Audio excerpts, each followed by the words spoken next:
Okay, real quick, can anyone pick out the silver in this batch of nickels? I'll give you guys a few seconds.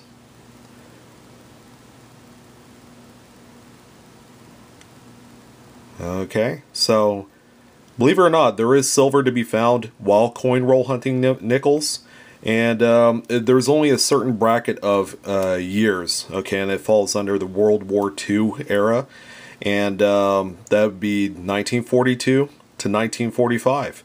A lot of you already know this, but for a lot of the new people who are just getting into the sport of coin roll hunting, which by the way is super popular ever since the hike of metals, you know, whether it's copper, nickel, silver, even gold, you know, has a lot to do with what people are doing to get some sort of physical metal saved up. With the way the price of nickel is, the actual metal, these nickels are worth almost 6 cents a piece. So a lot of people are hoarding these.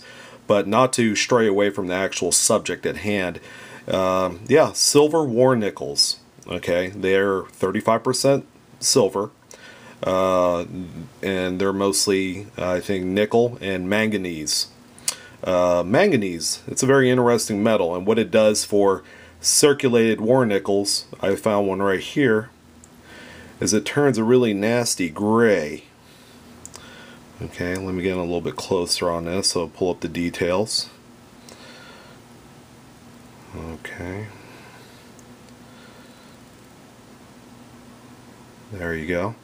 So it's a really nasty gray. Now as long as they're circulated such as this, and you're going through rolls of nickels, they're going to be really easy to find. Even the edges are a really dark color. You know, it's like a dark gunmetal color. You'll be able to pull something like this out of a roll pretty easy. Okay, how can you tell other than throwing it on the table and hearing a different sound for what the silver is on the reverse of these things, they have mint marks for Philadelphia, Denver, and San Francisco, and they're right on the top of the coin. Okay, they're right on the top of Monticello on here. There we go. This one is it's in pretty poor shape, but you know what? For the amount of silver you get in here, these things are worth about $1.25 right now with the current spot price of silver. Okay, so that's what these look like. Like I said, it's 1942 to 1945. Let's see, this one's really nice, but it's not a war nickel. 1951. That one's like a BU piece. 51D. Mint mark is on the right side there of Monticello on these ones. Okay, here's one that's in a little better shape for a war nickel. It looks like the other ones, you know, as long as they, you know, this one hasn't been too heavily circulated, so it's going to retain the same silvery nickel color as the other pieces. Okay, this is a 45 and it's an S,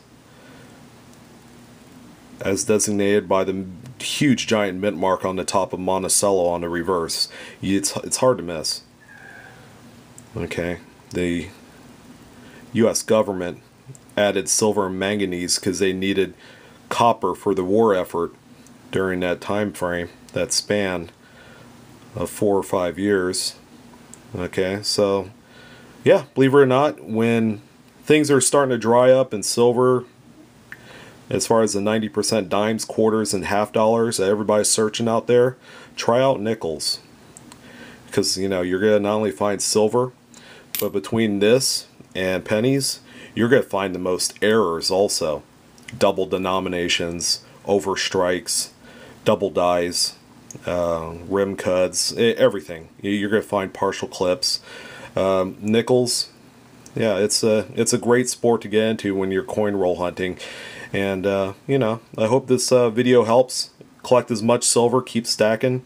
If you guys have questions, comments, or, you know, you're looking to make some purchase in the future, but you have questions, please hit me up. You know, send me a comment or a private message. Thanks again, guys, and I'll see you next time.